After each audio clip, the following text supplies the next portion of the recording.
आप बेफिक्र रहें। पहली बात तो आप किसी चीज का डर भय ना रखें। ऐसे नकली डोंगी बाबा साबा बहुत देखे हम लोगों ने, ठीक है। आप किसी से मत घबराएं। दूसरा, मुझे इस बात का दुख है कि उस दिन उसके हाथ पैर तोड़ देने चाहिए थे जब वो इस तरह से गालियां दे रहा था। वो गुंडे की उसकी इतनी हैसियत होगी कि वो हमारे लोगों को गालियां देगा। उससे पूछ के, भारत आजाद है, भारत में संविधान है, उससे पूछ के हम लोग शादी करेंगे, उससे पूछ के जो गाने बजेंगे, जो हमारा बनाएगा संवैधानिक रूप से वो करेंगे। वो कौन होता है रोकने वाला?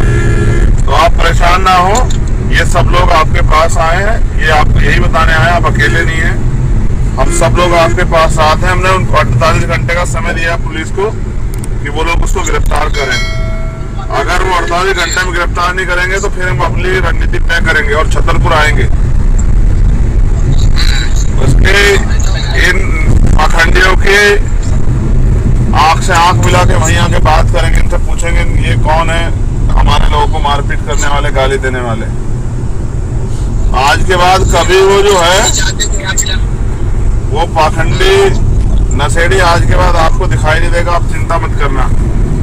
वो इतना बलवान है तो अब आए सामने, हम उसका इलाज करेंगे। हम बताएंगे उसको किस तरह से जो है ना माँ बहनों को गालियां दी जाती, मारपीट की जाती। आपके अपमान का बदला लेंगे, आप चिंता मत करो। उसको सजा दिला के, आप अकेले नहीं है, डरना घबराना नहीं किसी से।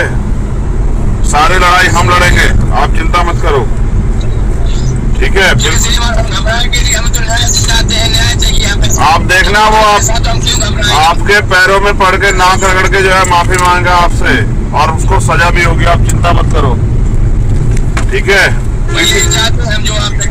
किसी और बहन बेटी के शादी में ऐसा ना करे। ऐसे निकम्मे लोग, ऐसे गुंडे, उनको सबक सिखाना जरूरी है। आपके इस मामले को लेके सब लोगों में गुस्सा है। सब लोग आपको वो कर रहे हैं कि भाई आप लड़ाई लड़े तो हम साथ हैं। अब आप देखना आपकी लड़ाई कितने लोग लड़ने के लिए खड़े हो जाएंगे। आप चिंता मत करना, बेफिक्र रहो। आप हम पे छोड़ दो आप ये लड़ाई, ठीक है। ये चाचा जी थे, ये पिताजी है, ये माता जी है, यहाँ बैठे हुए हैं। अच्छा, आप परेशान ना हो। सब लोग, आपकी लड़की है,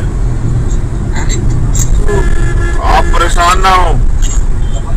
आपका और समाज का जो निकम्मे ने अपमान किया है, नशेड़ी ने, उसका इलाज करेंगे। हाँ, न्याय होगा। आप चिंता मत करो, मेरा वादा है आपसे। और डरना घबराना नहीं। आपकी तरफ कोई अगर आंख उंगली भी उठेगी तो मैं खड़ा हुआ हूँ। हाँ, बिल्कुल मत डरना घबराना, ठीक है। हाँ, करा दो, करा दो। आप बेफिक्र रहो, हम सब लोग साथ हैं, पूरा समाज साथ है। अब जब चंद्रशेखर आजाद का साथ इस दलित परिवार को मिला है, इस दलित बुजुर्ग को मिला है, तो उन्होंने सारी असलियत बाहर कर दी है। मीडिया वालों से बातचीत करते हुए उन्होंने कहा कि 11 तारीख को मेरी बेटी की शादी थी, शालिग्राम महाराज आए थे। इन बुजुर्ग की बातों पर ध्यान दीजिएगा। एक गालीबाज को, एक लुच्चे को, जो उनकी बेटी की शादी में तांडव करता है, उस आदमी को भी ये महाराज बुला रहे हैं। ये जातिवाद की उपज है। देखिए, ये बुजुर्ग बता रहे हैं कि शालिग्राम के हाथ में पिस्टल था, उसने मारपीट की, कुर्सियां तोड़ी, धमकाया, गालियां दी। मेरी लड़की की शादी थी 11 तारीख, तो शालिग्राम महाराज आए तो उन्होंने पिस्तौल लिए थे हाथ में, और उन्होंने मतलब जो है मारपीट की, और मतलब जो है धमकाया।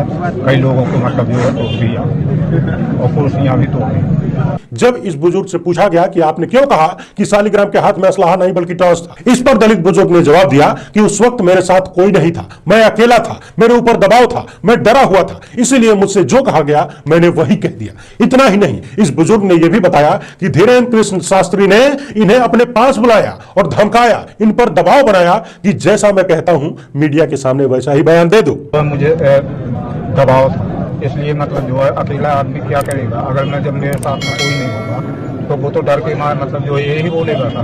लेकिन सच्चाई यही जो मैंने आपसे अब बोला, वो कह रहे थे कि आप मतलब उन्होंने आप मीडिया वाले भेज रहे थे, तो उन्होंने बताया कि जैसा हम कहेंगे वैसा ध्यान दे देंगे। दबाव बना के, दबाव बना के। अच्छा, धीरेन्द्र प्रसाद शास्त्री ने दबाव बनाया। हाँ जी।